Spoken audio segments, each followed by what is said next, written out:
আসসালামু আলাইকুম। যেখান থেকে আমার এই চ্যানেল দেখছেন সময় নিয়ে সময় করে সবাইকে অসংখ্য ধন্যবাদ। সবাই ভালো থাকেন সবসময় এই কামনা নিয়ে শুরু করছি আজকের ভিডিও। আজকে নিয়ে আসলাম স্পাইসি বানানা চিপস এবং এই ভিডিওতে আমাকে হেল্প করেছে আমার মেয়ে। সে সবসময় হেল্প করে। আমার যে ভিডিওগুলো হয় সেগুলো কোথায় কি একটু ঠিকঠাক করে দিতে হবে সেগুলো ফাইনাল এডিটিং সে করে দেয়।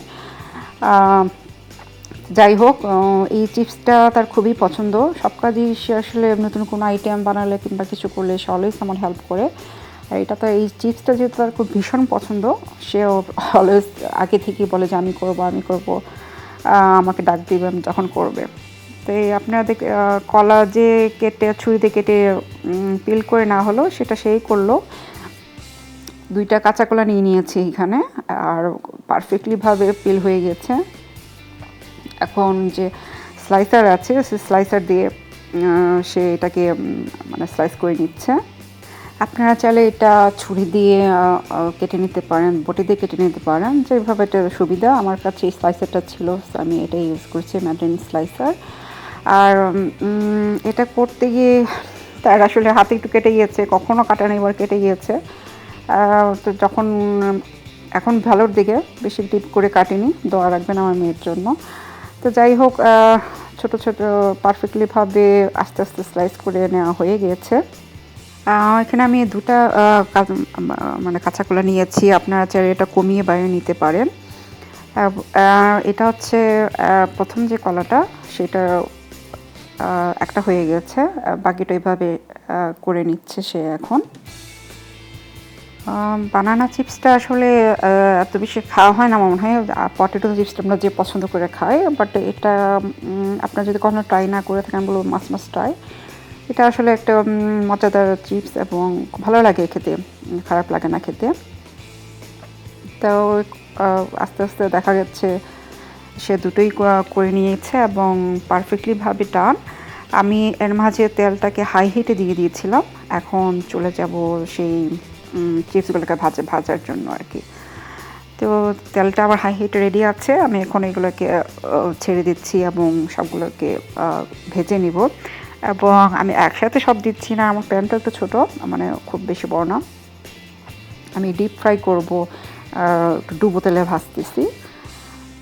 আর এটা ভাজার সময় মাঝে মাঝে একটু নেড়ে চেড়ে দিতে হবে, না হলে একটার সাথে একটা লেগে যেতে পারে, কিন্তু পারফেক্টলি হয় না।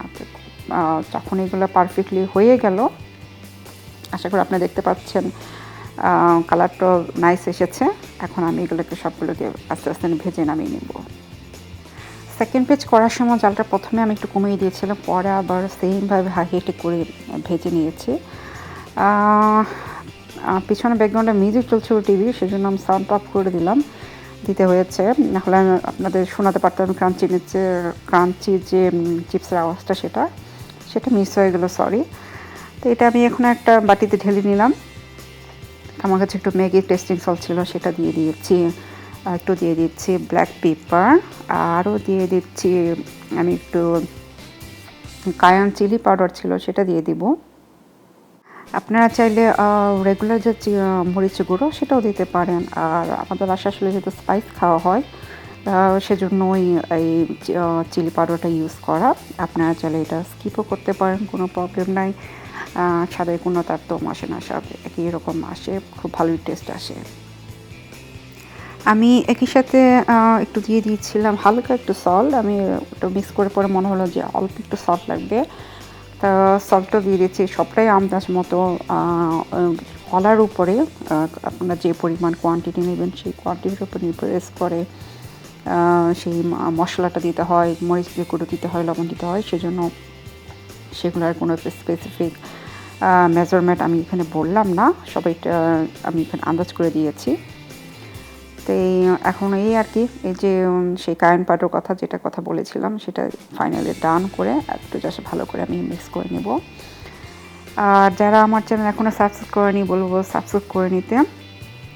যারা সাবস্ক্রাইব করে দেখছেন অসংখ্য ধন্যবাদ। কমেন্ট করে জানাবেন কেমন লাগলো ভিডিও, আর কী ধরনের রেসিপি দেখতে চান সেটাও জানাবেন।